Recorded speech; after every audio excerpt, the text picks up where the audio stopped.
radio.nyc.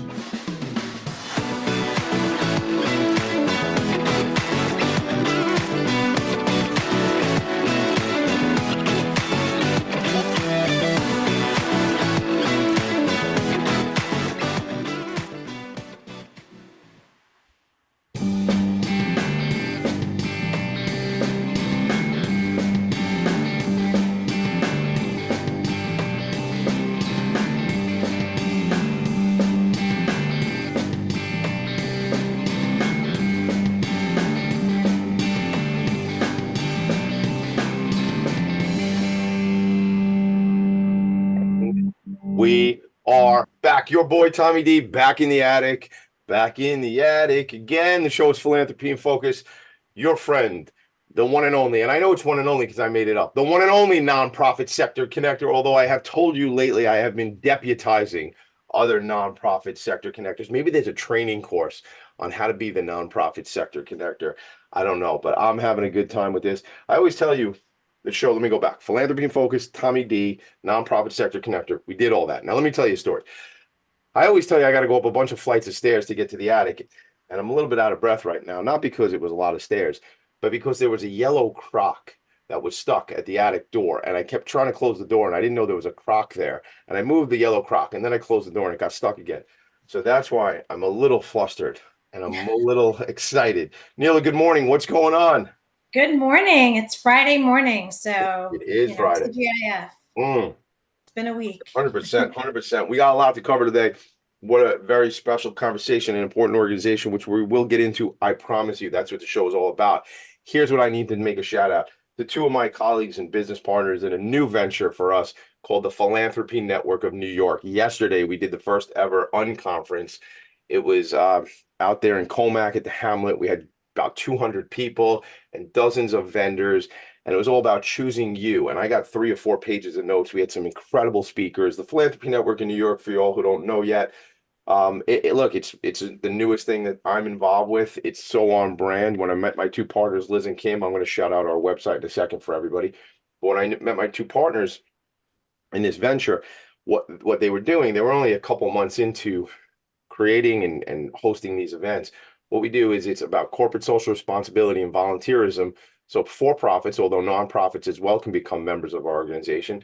And by paying a membership fee, their employees get the opportunity to go every single month, sometimes more than once a month. We have events where they can go and do volunteer days of service for nonprofit organizations. We were at the North Shore Animal League. We've done some work with Big Brothers Big Sisters of Long Island. Just most recently, we were doing some beach cleanup. We have another beach cleanup event. It is summertime, so we're doing beach cleanup with Long Island Beach Cleanup on August 14th. We played mini golf and brought my dad with the Italian Ices. Shout out to Dad, Ralph's Ices in Huntington. But we brought the Italian Ices out to DDI recently and had like a golf event with the folks there. Just incredible stuff. But Philanthropy Network in New York, we did the big event yesterday. It was such a success. Thank you, Liz and Kim, for the vision. Thank you for being my partners in this venture. I appreciate you both. And if you go back a couple weeks, everybody, you'll be able to catch the episode where Liz, Kim, and I were on the show, and that's a lot of fun. So we'll leave that there, but I always have to shout out the cool stuff that's going on. One other quick thing I'll mention, I was not aware of the organization called the Federation of Organizations. However, I was at their golf outing. Our friend Hassan Maksud was the honoree at the golf outing, so we played 9 holes at Smithtown, Stonebridge in Smithtown. So that was a good time. So this is just it. What does a nonprofit sector connector do? Basically this, just go hang out, make friends, make new connections, build relationships, smile a lot. Sometimes he sings. Anyway, you never know. So Neela, I'm going to look at it. Mukherjee, Lockel. Mukherjee, Lockel. But when we practiced it. Mukherjee, Lockel. You can do Mukherjee, Lockel. But when we practiced it, I had it before. Yes. Like we're live. We are live right now. This is the show. I screwed it up. So you say it, and then you say it first, and then I'll say it second. You say the whole name. Neela Mukherjee Lockel. Neela Mukherjee Lockel. Yes. Mukherjee Lockel. See, gang, sometimes you got to practice. Sometimes you got to practice in the middle of the game, apparently, because that's what we're doing right now. Neela, I told you we're going to have some fun. I think I've threatened to get you on this show for only a couple of years now. Shout out to Chris Kelly, because I originally met Chris Kelly in the background, and I had said, you were on a panel discussion with Dr. Jeff Reynolds. This is going back maybe it's a year and a half ago. It was Oh, a I while don't know if you ago. remember this panel. It was about it was around mental health. It was when Yep, the governor had just LIA and yep, it was what yep, was yep. it? Was it HIA? It No, was no LIA and it was LIA. about mental health. It was about mental health. And now it's just so, so interesting. Like I did a panel discussion a few weeks ago about mental health and had four leaders of nonprofits. And now I'm going to ask you right here on the spot. They just asked me to take that same kind of thing I did. Uh, Jeff McQueen was there. Yolanda Rabano Gross was there. Well, these are, veterans of philanthropy and focus. But I was asked by a colleague of mine to speak at the Nassau County Bar Association to do a panel on mental health. So be cool if you would. Yeah, I know. Again, not that I'm the speaker. I'm the MC. Yeah, yeah, yeah. That sort of deal, the moderator. So maybe you want to do that with me. It'll be That would sometime. be great. Yeah. I would All right. love It'll to be do that. sometime in the fall. We'll work out all the Yeah, details. yeah, yeah. That'd be I don't know amazing. I don't know if you remember the movie when I brought this up a bunch of times lately, but I'm like Charlie in the Chocolate Factory. Terrible about movies, you should know, but You good about movies or not? no, I'm not. I'm the All right. opposite. Let's This try. one, well, let's try this one. So there's a movie called Charlie and the Chocolate Factory. All right. So in Charlie and the Chocolate Factory, people are probably tired of hearing me say this, but if you're just checking in for the first time, this is all new to you. So there's this end of the movie where Charlie has the everlasting gobstopper and he was going to sell it to Slugworth, and Slugworth was going to give him a bunch of money for it because they wanted to steal Willy Wonka's secrets. And Charlie, being such a pure, good little boy, brought back the everlasting gobstopper. And Willy Wonka goes crazy. Charlie, you did it, my boy. You won my factory. You are now going to be the new factory owner, right? The whole thing. And he says, Charlie, don't ever forget what happens to a little boy who gets everything he ever wanted. And he says, what happens, Willie? And he says, he lives happily ever after. And I'm living in one of those worlds. I used to chuckle when people say, I would say, how you doing, man? They go, living the dream. And I go, really? Is that what you wanted to do? Is that the dream? I'm actually in that. I have four wonderful children, a wonderful wife. Everybody's healthy, right? And I get to play all day, right? And then make these relationships, connections, and meet people who literally are on the front lines changing the world every single day. Whether it's veterans-based organizations. Last week we took out Sail Ahead. My friends Killian and Sean founded that organization, the Duclay family. We took veterans sailing out of the Seacliff Yacht Club. They do that every couple of weeks. They bring veterans sailing. I took 4 Dramamine and I made it through the whole sailing. Neela, we barely were in the water, but I was like, I need more Dramamine. But But you are committed, and I I was love that. committed. I was Yeah, yeah, committed. I was in, and that's a special organization. But that's where I played connector because my friend Eric is on the board of directors at the Seacliff Yacht Club. I play connector and I scoop Italian ices, and I didn't get sick on the boat. Like a good day. yeah. So that's my life. It was a good day. Right. It was a very good day. So let's do this. I want to know, and you and I have talked about this, like this is you and me having a cup of coffee. Just a bunch of strange people watching us have a cup of coffee. Go away. Leave us alone. We're trying to have a cup of coffee. Tell us the story. I told you earlier when we spoke, I used to watch this program on A&E called Biography. It was a great program. I recently we were up we were up in Hershey, and I remember years ago we stayed at Hershey, and they have like on loop they have the Milton Hershey story. Like you could just watch it, and I would watch it like 7 times when we stay in the Hershey Lodge Oh, because yeah. it's fun. It's a great story. I like stories. So Neela, in that regard, as the leader of EAC Network, you weren't always the leader of EAC Network, where I always was Tommy D, but you I wasn't always a nonprofit sector connector. So I really want to start with I always like to understand why nonprofit, why social services, what was it? Oftentimes there's some kind of catalyst. Maybe it was somebody's family, their upbringing, maybe they had met a teacher. What was there something in your case, or were you just always a great person and you just knew you wanted to change the world? My parents are immigrants, and they, worked very hard. They came here with very little. They worked very like they lived the American dream, right? But along the way, they helped and supported family members, communities, initiatives. Like it was just always a part of how they lived. They didn't really talk about it. They Mhm. just lived it. And when I was younger and thinking about what I wanted to do when I grew up, I thought I wanted to be a lawyer, right? But I knew I was going to be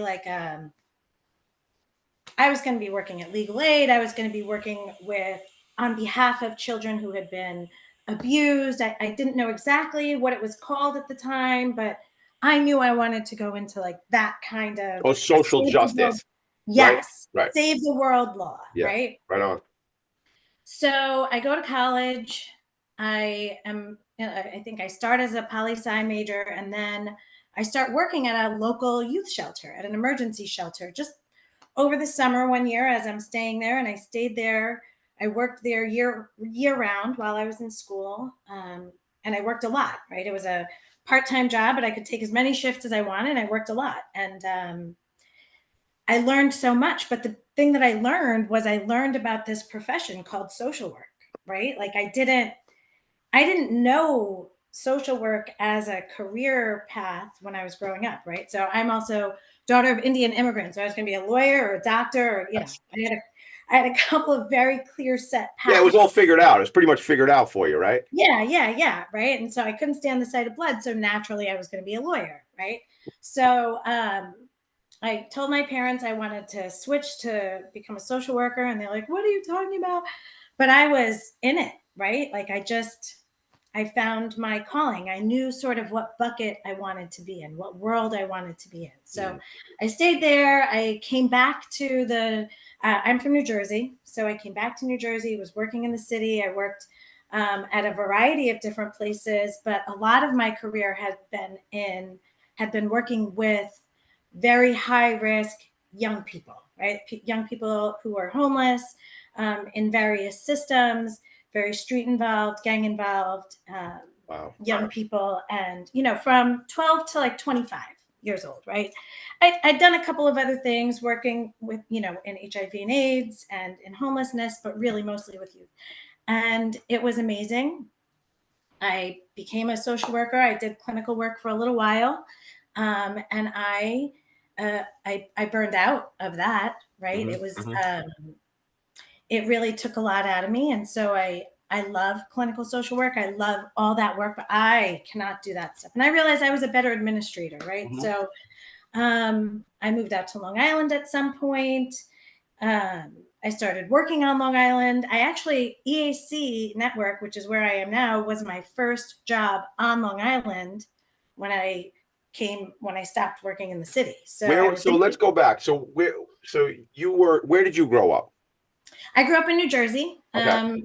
and I went to school up in Maine, Okay. and I stayed up there for a few years working after college, and then moved back to New Jersey, and then met my husband, moved out to Long Island, and this is sort of a lot of my career path was also a result of moving a little bit. So So I want to. So I'm looking at, and it's funny when you look at somebody's LinkedIn, and there's like two college level things, and you're not even at when they were at undergrad yet. You gotta love students, right? I actually had a bracelet on. I took it off. Why did I take it off? I had one of those rubber bracelet bands on that I got yesterday at our event, and it said "Never stop learning." And yeah, I always, I wasn't always a great student, but I always like to learn, So when I look here, so it goes back to Bates College. That's in Maine, I assume, right? That's what yeah, you're talking about. So child abuse and neglect, a BA child abuse and neglect, and then you went to Fordham, go Rams, right? Social yeah. work, MSW, your master's of social work and law.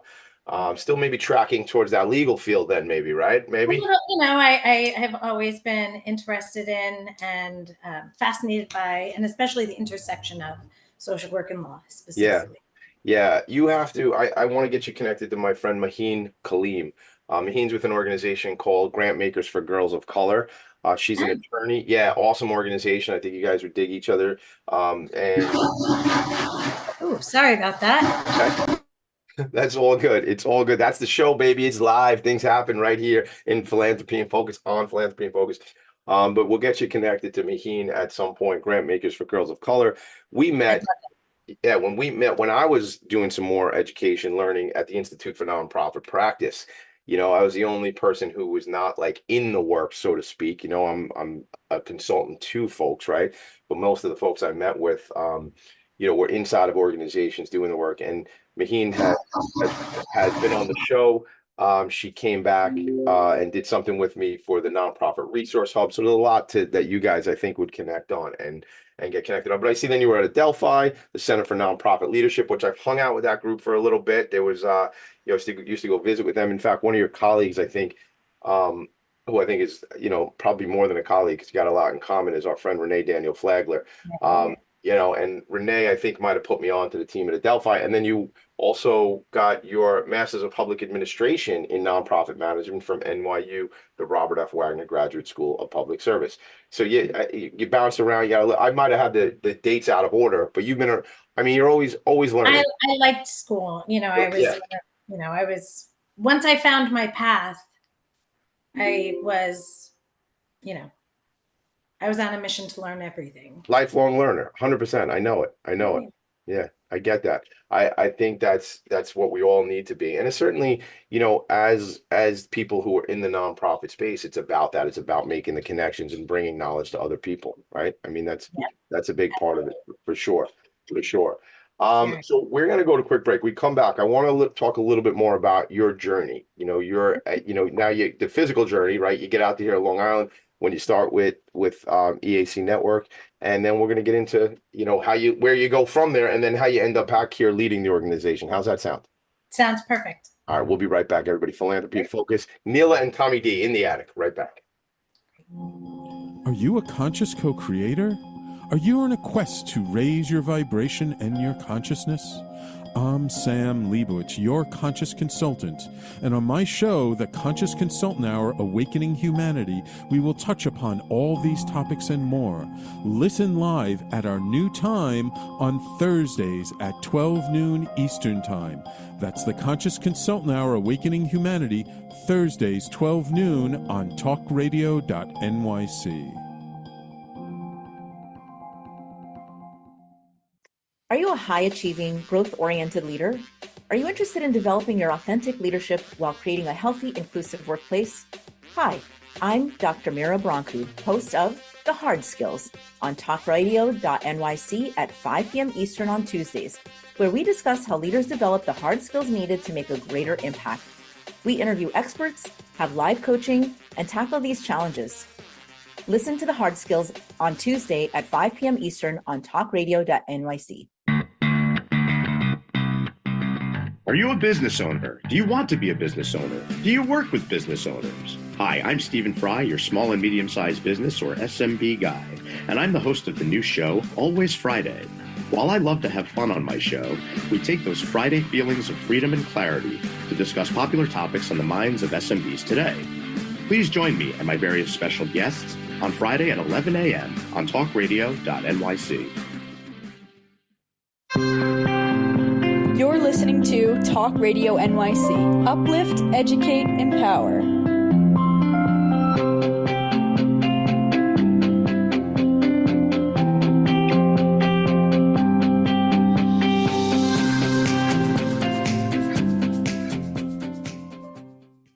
Nonprofits need connections to move in good directions. So cut through all the static. Join Tommy in his attic. So I mentioned a few people, and I probably mentioned on this show that I plan on doing a TV show. We're going to do it on public access and things like that. So I want to just like share with you, like I literally do this show at the top of my house, just below the roof in the attic. And I could prove it because a kid was just up here knocking on my desk trying to get on the show.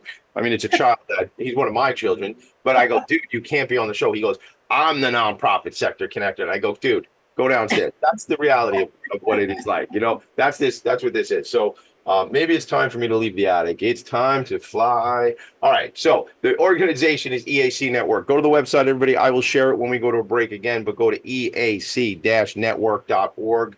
Before we even get into some more conversation with Neela, got to shout out Alyssa White. Alyssa, appreciate you. Right up to the end of the, right before we went live, Alyssa's making sure everybody was in the right seats on the ship, so to speak. Seats on the bus, seats in the attic, whatever. But Alyssa, thank you. Chris Kelly, again, I mentioned Chris earlier. Chris runs development for you as part of your development team. Is that right?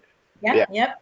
So he and I. He's an amazing human being. I got to tell you, you know, since we're talking about it, I feel very fortunate and grateful. We have amazing people. certainly both doing the services and the programs, but even on, the administrative side, just very hardworking, very committed to the mission of the work that we do, right? I love that. I love it. And thank you for saying that. And again, being somebody who owns an employee benefits agency, shout out Vanguard Benefits, shout out my team over there. And, we're constantly in these conversations about attracting and retaining talent. We're constantly in these conversations about becoming an employer of choice. And that's, I think it is our assets, our most valued assets are our people. And we got to remember that. However, mission goes like this. Our mission is to foster a more compassionate and just society. We're a network of vital programs and resources that ensures every person has the opportunity to achieve a better life. We empower communities, we assist with access to complex service systems, and we care for individuals and families in needs. And, I'm sorry, but isn't that what we're supposed to be doing here, man? Isn't that like a society? I don't know. That sounds like what we're supposed to.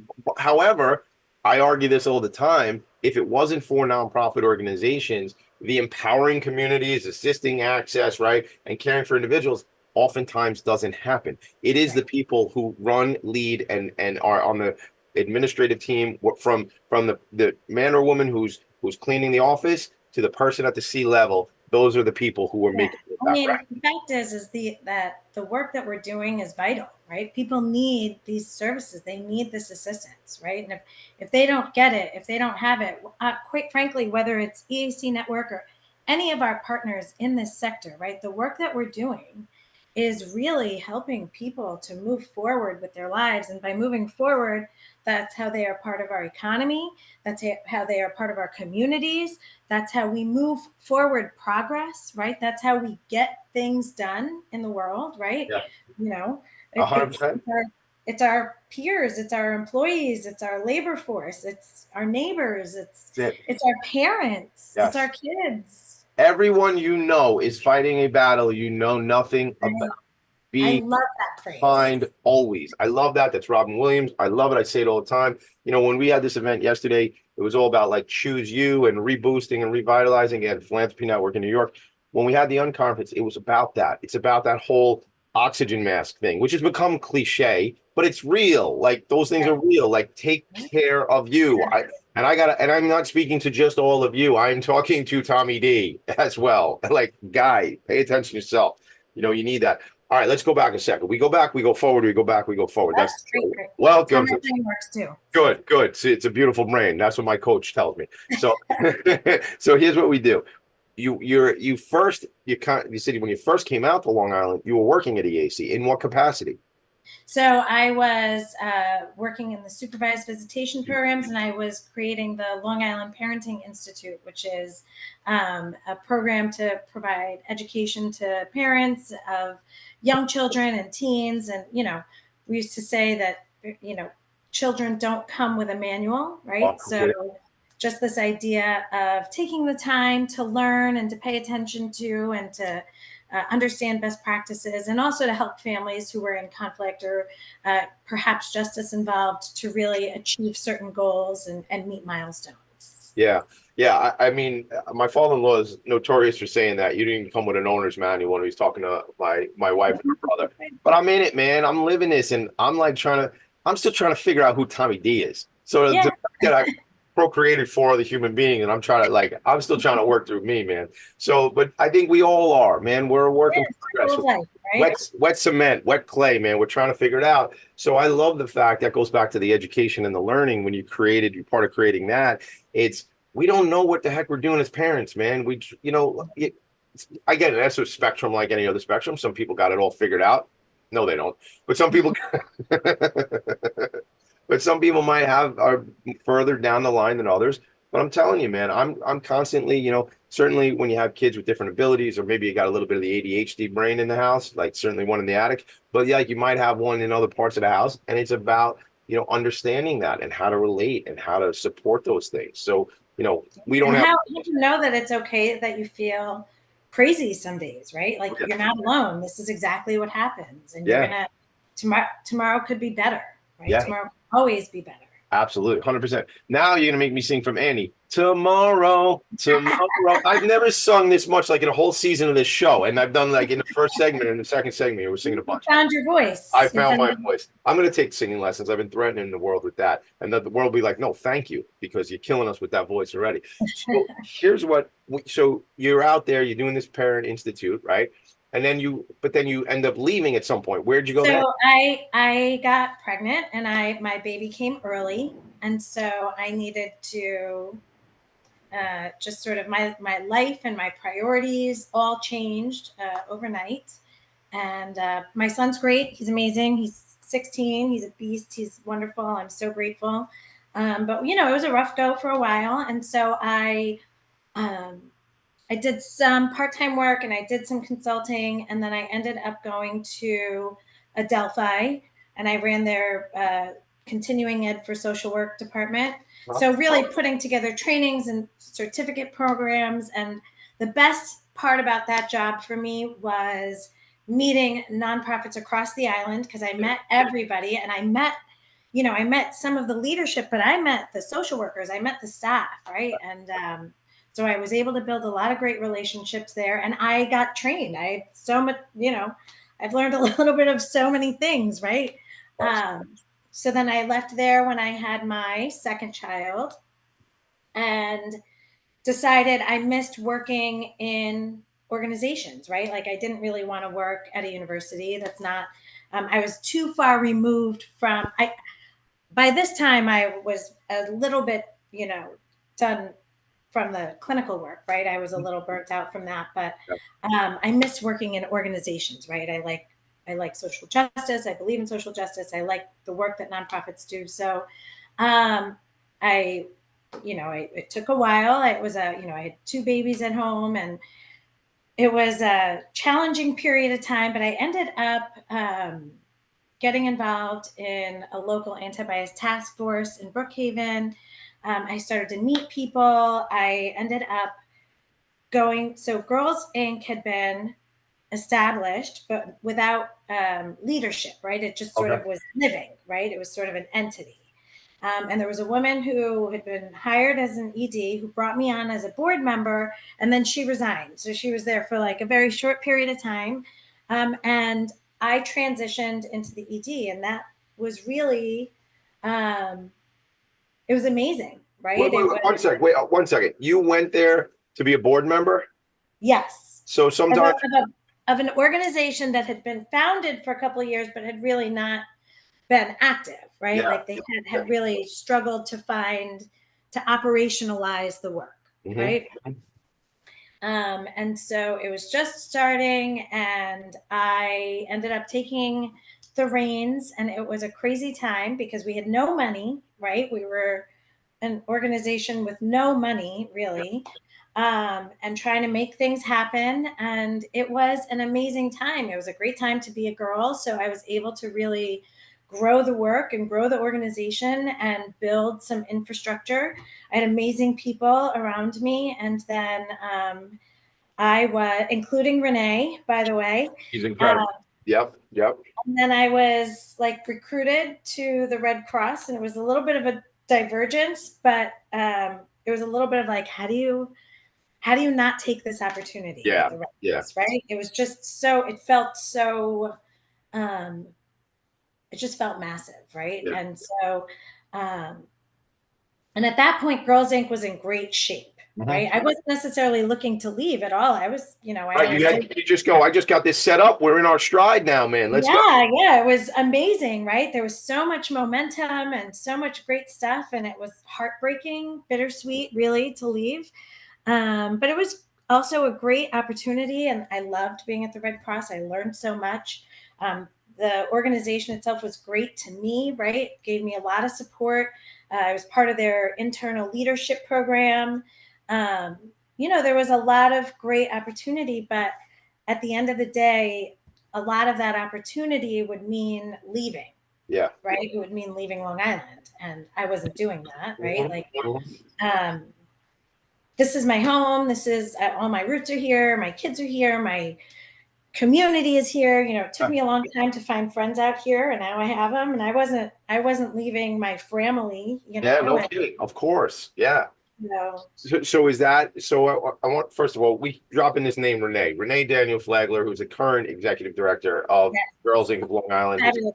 We love Renee. I mean, they actually have, full disclosure. I don't know if this is not CNBC. I don't know why I got to give you full disclosure, but full disclosure, they're our client. We do the benefits for Girls Inc. And I have been known to show up and scoop a bunch of Italian ices. They had a program last summer for golf. It was a golf. I'm trying to My think. daughter did it. Oh, she did it? Where was? I'm trying to think of where I drove out to. I drove to Huntington.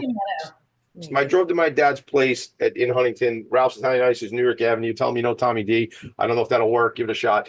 But when I was, and then I brought the we did first they had the middle school girls, and then they had the high school girls like a week later. And actually, one of my daughters just joined the golf team at her high school, so it's kind of a fun thing.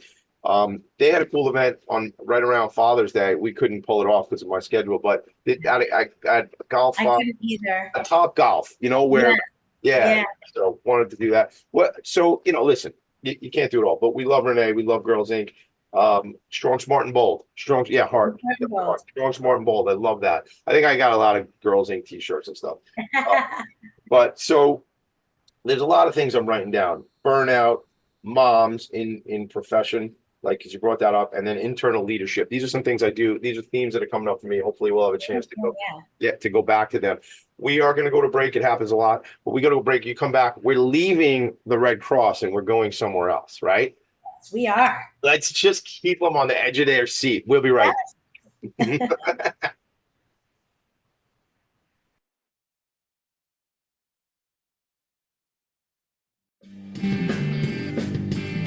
Hey everybody, it's Tommy D, the nonprofit sector connector, coming at you from my attic. Each week here on talkradio.nyc, I host the program Philanthropy and Phocus. Nonprofits impact us each and every day, and it's my focus to help them amplify their message and tell their story. Listen each week at 10 a.m. Eastern Standard Time until 11 a.m. Eastern Standard Time, right here on talkradio.nyc. Were you an essential worker during the pandemic? If you needed to learn stages of epilepsy, did you depend on advocates? Did you use new innovations to cope with mental and neurological issues? Maintaining high quality of life and keeping good mental health are what we all strive for. I'm Frank R. Harrison, host of Frank About Health, and each week top healthcare influencers, professionals, and innovators answer these questions and more.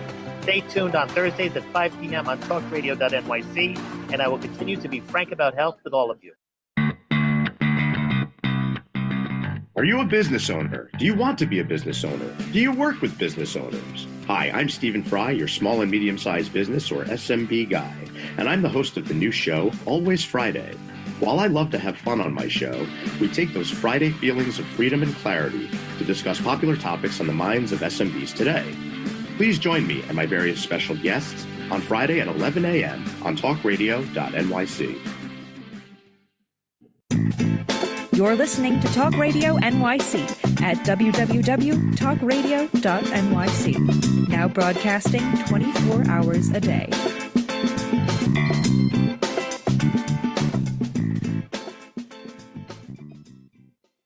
Nonprofits need connections to move in good directions.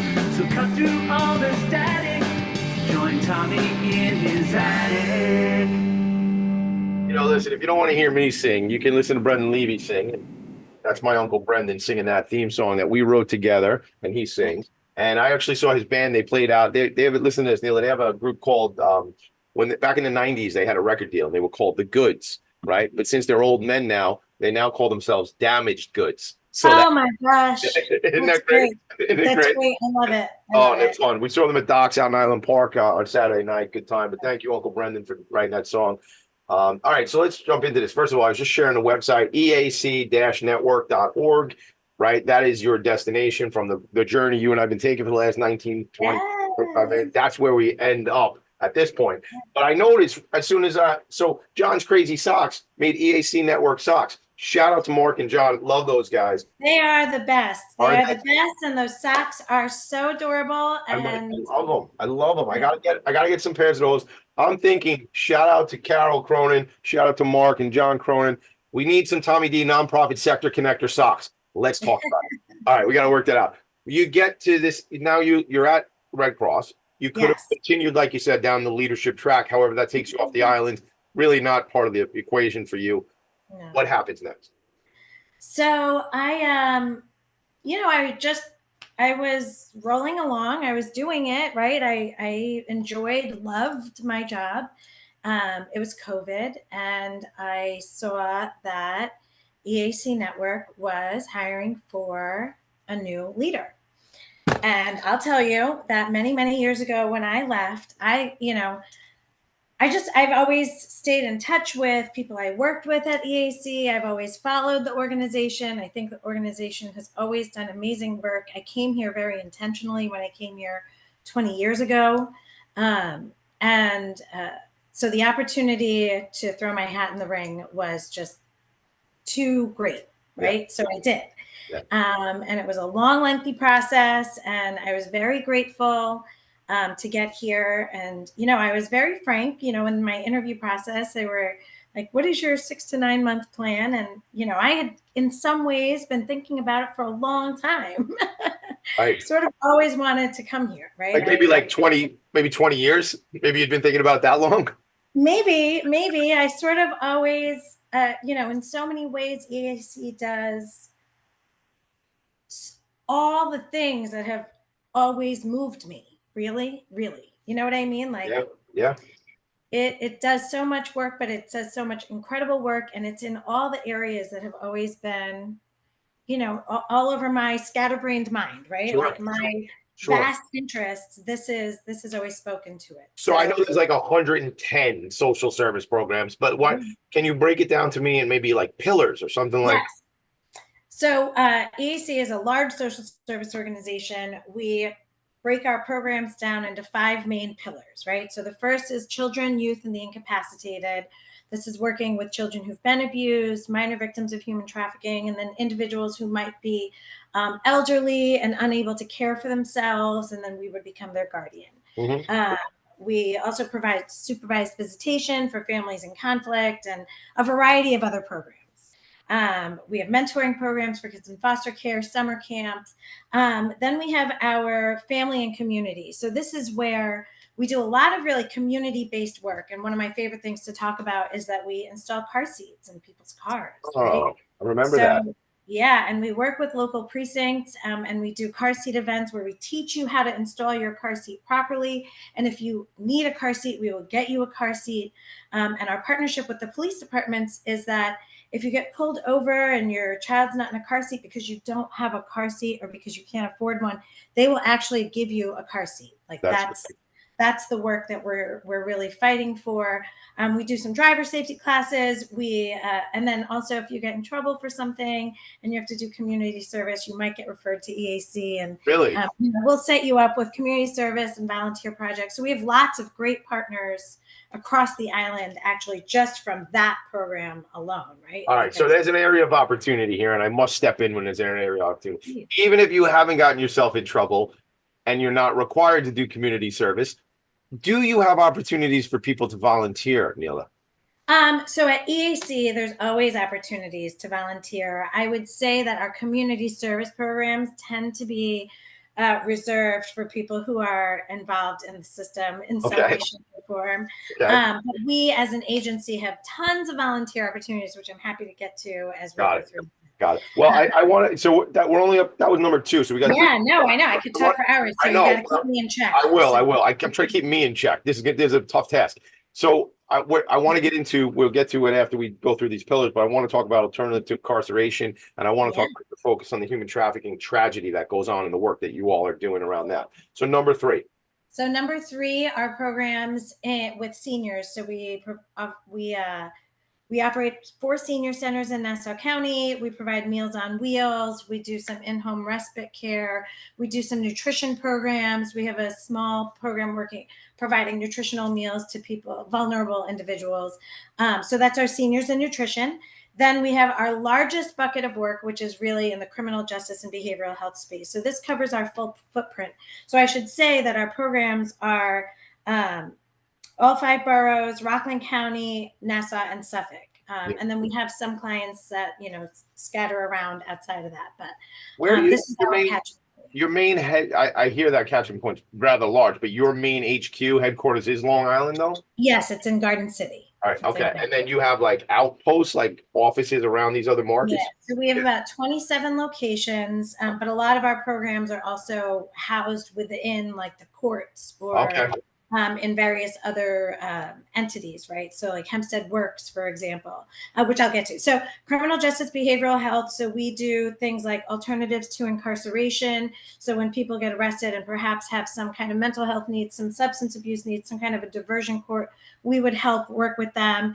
We work with people in reentry. So coming out of incarceration and getting set up with programs and services, to achieve success. And what does success look like? It means not getting in trouble again. It means finding a path forward, getting some treatment, and finding a better way, a healthier way to live. We have a treatment program in Nassau County, and we also operate Health Home, which is providing in-home services to individuals who have multiple diagnoses and oftentimes including a justice impacted connection. And then finally, our fifth bucket, our fifth pillar is vocational services, which is really woven through everything that we do. We just know that for people to make their lives better and to achieve, the next stages, they need to have purpose, right? Yeah. And so vocation looks like a lot of different things for people. For some people, it's a job. Some people, it's training. Some people, it's, getting through all their appointments. But it's really about having purpose and being able to wake up and say, I have something to do today, right? So that's how we do all this work. So we work with, I know I keep talking, but I can't do a 30-second elevator speech. This is perfect. We had 60 minutes. Now we got about, but we started with 60. But no, that's what it is. It's a big story to tell, Yeah, it's a big story to tell. We touch like 60,000 individuals every year, but if you think about their families and their communities and, chances are somebody is being touched by work that EAC Network is doing. Yeah, absolutely. I mean, listen, there's so many connections and relationships that I want to make. I mean, I'm meeting with a colleague and friend of mine at 11 o'clock right after this show. Her name is Bobby Brown, not Bobby Brown from New Edition, but Bobby Brown from Young New Yorkers. And they have an alternative to incarceration program there, or diversion program around the arts. And they have the really cool arts programs that they do. I want you to meet my friend, if you don't know him already, Angel Rodriguez and his team. He's the founder of Avenues for Justice, came out of the Lower East Side of New York City, and they are an ATI program. And I've been in the courts with them, and I got to go back because it was during COVID, so didn't get a lot of access. But they have run a really important organization for like 50 years. There was more names. There's a lot. We got to talk when we're not like live on the show. This is my challenge. I'm like trying to network with you while I'm supposed to be running the show. I know. I'm so excited. Welcome to my brain, man. It's a tough thing here. So all of these incredible programs, there was two standouts that you wanted to make a point of. So let's start. We'll go to a break in a couple minutes, but let's start on those and let's really drive some of that home. Sure. I think that one of the things we talked about was really highlighting the work that EAC Network does in this criminal justice behavioral health space, which is something that I think that we didn't talk about very much, partly because it's not like we are looking for clients. A lot of our clients come to us because they're referred to us through the system. But I think it's very important, especially because we're talking about public safety all the time, right? So we talk about public safety, and the general answer is oftentimes sort of the generally accepted answer historically has been more police, right? And I'm married to a police officer. I'm very supportive of I work with law enforcement all day, every day. I'm very grateful to all of that, but I also think as part of a response to public safety, we have to be working from the ground up. It's working with individuals and people and communities and making sure that people have access to resources, that they have access to mental health, that they have access to case management. Life is hard, and some people need a little hand holding. And I would say that, that's actually the thread for us here at EAC. All of our programs have grown and evolved because we recognize that people need help navigating systems, right? And when you come out of a justice system, trying to get all these services is very, very hard to do. And I'm very proud of our work. I would say that we've been in it, I think, from the early years as an agency. And in fact, I think that EAC is considered one of the pioneers in this work from early on, from some of the people who have been here historically. And I would shout out our Chief Operating Officer, Tania Peterson Chandler, who's been with us for 27 years, but has been in this space for a great part of her career and has really helped to build our programming, especially in that space. But for EAC Network, so we have a long history in that world, and so I'm very excited to have the opportunity to talk about it and share that we're doing this great work. Yeah, as you're saying that, and I just pulled up your website to see Tania. Hi, Tania. You don't see me, but I see a picture. Tania Peterson Chandler, COO, Chief Operating Officer. There's a whole spinoff of this program that I should just talk to Tania for an hour about what that program looks like. So that becomes what this show really is, because I know that's my mission, is to continue to tell these stories. As I say, I like to help. And along with Tania, we have staff members who are doing the direct service who have also been with us for decades, right? Yeah. Like, they've really been with us for so long. I mean, there's a tremendous amount of expertise and relationship and history for a lot of folks at EAC Network in this space. I want to do it. So I have a lot of ideas, as you can probably tell already. But one of the newest ideas is and I was telling my friend Lisa Birch at Epic Long Island, we had dinner, a handful of us the other night, Dr. Chris Rosa, Yolanda Urbano Gross, who's at Gordon over at SEO Family Services. It was really cool. We actually, we have you coming to the next one, even though you don't know it yet. But we got you. Shout out to the Nonprofit Resource Hub, Allison LaFolita, our executive director, Kellyanne Serini, the whole deal. Gang, you just stay with me. There's a lot to shout out. We don't have time for all that. But just meeting with these folks the other night, and I said to Lisa, I'm going to bring a film crew, and we're going to do a tour of Epic, and it's going to be a show, and it's going to be a 30-minute, it'll be 8 hours or 6 hours of me hanging around, right? And then it's going to be like a 30 to 40-minute show on YouTube about the organization. Love to do the same thing at EAC Network. I mean, look, I only got 50 years left, Neela. I got to run fast, man. I'm trying to do a lot of things, man. Trying to do a lot. That's it. Lots to do. I'm like that guy, the Mad Hatter in Alice in Wonderland, he's running all over the place. That's what I feel like. It's one of our phrases is more to do. There's always more to do. There's always more to do. Keep making an impact. Talk about more to do. We got to take a break. When we come back, I want to hear about the work around human trafficking. Again, each of these we could spend an hour on, but we're really just doing a high level, letting people know. The ATI stuff, alternative incarceration, this criminal justice stuff. Thank you, Tania. Thank you, team of Tania. Thank you, all the people who are doing this work, because people make mistakes, gang. Okay, people are in environments where it didn't seem like a mistake. It seemed like what we do here, and then all of a sudden their life is over. That doesn't work. We got to talk about that. That's a whole nother show. When we come back, let's talk human trafficking. Let's talk about what do you need, what's upcoming, where do you need me to show up, and who do you want me to take a picture with? That's a strange thing, Tommy. You're very bold. Yes, I am. We'll be right back. Are you a high-achieving, growth-oriented leader? Are you interested in developing your authentic leadership while creating a healthy, inclusive workplace? Hi, I'm Dr. Mira Brancu, host of The Hard Skills on talkradio.nyc at 5 p.m. Eastern on Tuesdays, where we discuss how leaders develop the hard skills needed to make a greater impact. We interview experts, have live coaching, and tackle these challenges. Listen to The Hard Skills on Tuesday at 5 p.m. Eastern on talkradio.nyc. Hey everybody, it's Tommy D, the nonprofit sector connector, coming at you from my attic. Each week here on talkradio.nyc, I host the program Philanthropy and Phocus. Nonprofits impact us each and every day, and it's my focus to help them amplify their message and tell their story. Listen each week at 10 a.m. Eastern Standard Time until 11 a.m. Eastern Standard Time, right here on talkradio.nyc. Are you a conscious co-creator? Are you on a quest to raise your vibration and your consciousness? I'm Sam Leibowitz, your conscious consultant, and on my show, The Conscious Consultant Hour, Awakening Humanity, we will touch upon all these topics and more.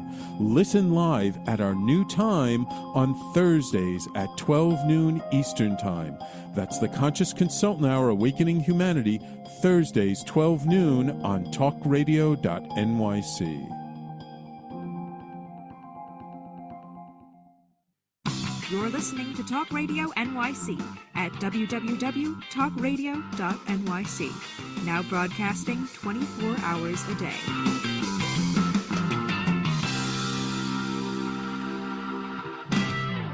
Nonprofits need connections to move in good directions. So cut through all the static. Join Tommy in his attic. Man, when you're the nonprofit sector connector, you know a lot of folks in the nonprofit sector, specifically here on Long Island. Shout out to my friend Erica Floresca, the only person ever to come on Philanthropy and Focus, lived through an earthquake with me, and neither one of us mentioned that we were doing a live show and there was an earthquake happening. So I don't know that that'll be the only time it ever happens in my life that I do a show during an earthquake, but it was the only time it's happened so far. So speaking of Erica, speaking of the Long Island Children's Museum, my friend Nyrikia White, checking in on LinkedIn saying, I love EAC. We love you, Nyrikia. Hearts, right? Nyrikia. I met Nyrikia originally when she was with Girls Inc. of Long Island. And that's how I know Nyrikia. She was one of our volunteer, our young volunteers, our young professionals group, and so she's the best. She's absolutely the best. You know, we went together when she went to Little Flower, then she moved over to Girl Scouts of Suffolk County, and you know, Erica Floresca just had an awesome opportunity to get Nyrikia on her team. What a win for everybody. Yeah. Shout out to Tammy Severino. Tammy, I love you too over there. And obviously the team out of Little Flower as well. I love the whole sector, gang. But what's funny about this too is Nyrikia is checking in on LinkedIn. We stream on LinkedIn, Twitch, X, Facebook, YouTube. There's probably more that I don't remember. If I didn't say Twitch, but Twitch is like a gamers. There's like gamers listening to Tommy D talk about nonprofits. You know, who knew it? Who knew? Not me. I didn't know. All right, let's get into this piece about what your organization is focused on. Let's set the stage, because there's a nonprofit that I connected with in the past called I Empathize. And, you know, the thing with them is they focus on the same human trafficking thing. And I mean, this is an absolute tragedy and a dilemma. And you're telling me it's happening right here on Long Island, right? If it's folks. Oh, yeah. I mean, it's absolutely happening here on Long Island. Long Island is a very busy region in this space for a variety of reasons. But Suffolk County in New York is actually our number places us number 4 in the state in terms of activity in this space countywide. So it's terrible. It's pervasive. It's insidious. And so EAC's work in this space is that we are the provider of safe harbor services in Suffolk County. So our work is primarily funded to work in Suffolk County. We actually operate the Child Advocacy Center in Suffolk County, which is where children who have been abused or suspected of abuse will come for a multidisciplinary team investigation, right? So we partner with the DA's office and the medical providers and law enforcement to get all the information in the most trauma-informed way to approach the child, to gather this information, and to help try and keep this child as safe as possible. Yeah. So through that program, we started doing the Safe Harbor work, which is working with minor victims of human trafficking. And so it's primarily focused on sex trafficking, although the program is around trafficking. Yeah. But what we're seeing in our work is more around the sex trafficking piece. And the thing that I think is most important for us to talk about is how pervasive it is, right? I just did a presentation yesterday with a few other of our partners in this space. And the first thing that our former police commissioner, Jerry Hart, shared was a heat map of where this is happening. And it's happening everywhere, right? So the work that we're doing is that as children are identified, everybody is doing their part, right? Law enforcement's doing their part. The district attorney's office is doing their part. But our work is focused on the child, right? Mm-hmm. And their recovery, and perhaps their family's recovery. But really, it's intense work. It is important work, and it's happening everywhere. And so my goal really is to make sure people know that the biggest avenue, the most dangerous avenue is online, right? Because that's, especially post-COVID, that's what people are using. And yeah, no, I have, especially as I was preparing for this presentation yesterday, I worked in this space many years ago, but I said I left that work because it's It's Direct tough. service work is very painful. Sure. So I immersed myself, and so I've been all over my kids this week, just reminding them, and it's because people will get to your kids, they'll reach them online and they'll engage them, they'll gain their trust, right? We talk about grooming, and it's so important, and they're absolutely vulnerable populations, right? Because predators will find victims. Sure. But it's important to know that any of our children, even if they're not in some sort of a vulnerable population, they may be in a vulnerable state today, right? On the day that somebody right. Like in an episode, like episodic, right? Maybe that now. Right. Sure. And it's terrible, and it's happening under our noses, right? Sometimes they're being groomed and they're being engaged, and they're taking them away, but they're not always taking them away. Sometimes these kids are going out, and one of the things I pointed out yesterday is Jeffrey Epstein's victims. Most of them went to school every day, right? Like, right. So they weren't gone, but they were gone for maybe part of their week or whatever. Yeah. It's so important to talk about that, right? Like that it looks very different today. It's not what it used to be. It's not our image of what it used to be. So EAC is very involved in this space. And so we work with survivors and help them to get access to programs and services and resources. We provide mentoring. By the way, that's one of our asks, right? Is that if anybody out there is interested, first of all, we do community education in the space around child abuse, around all kinds of issues around child safety in general, but certainly around child abuse, certainly around human trafficking. We provide education to schools, to families, to parents, to kids, to entities. We think it's important to talk about, but also we are looking for mentors. So if you want to work with a young person and really help them to just re-find themselves and help them to sort of reestablish a newer, healthier, safer way of looking forward, and to help give a young person hope, please let us know. There's so many opportunities. How do they do that? Because we're running out of time. So how do they go connect? to www.eac-network.org and click get involved, and reach out to us. And I'm very accessible. We're very accessible on all social media platforms. And so find us, send us a message, send me a message. I'm super easy to reach.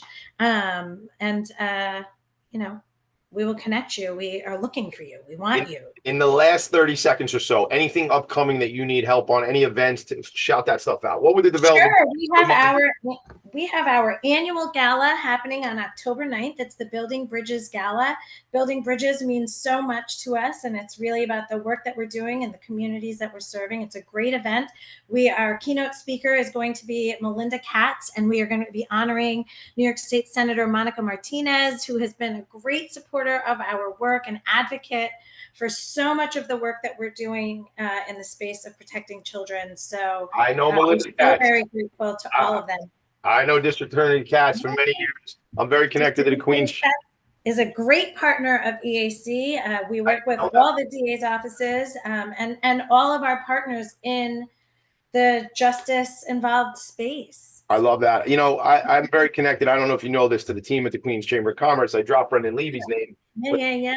But CEO Tom Gretsch is a very good friend of mine. So, and I know Melinda for many years,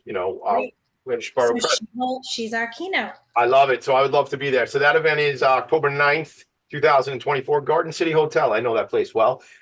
That looks like a really, really special event. You see Melinda Katz, Monica Martinez. I'm excited about that. I'll make sure I'm there. All right. Really wonderful. Neela, we gotta go. I mean, I hate to say it, but that's how the show works, So fast. It's like the end. It's like that part in Mary Poppins, when Mary Poppins and they were at Uncle Albert's house, and the table is floating in the air, and I love to laugh, ha ha ha ha, and they won't let the table come down until Mary Poppins says we have to go, and everybody got sad, and now I'm very sad, and the table's coming down, and we got to go. Neela, it was a pleasure. I'm so glad this happened. Really a pleasure. We're gonna do some fun things together, guys. Stay tuned. Coming up is Steve Fry Show, always Friday, the SMB guy. I'm your boy, the Nonprofit Sector Connector. Make it a great weekend. See you next week. Bye.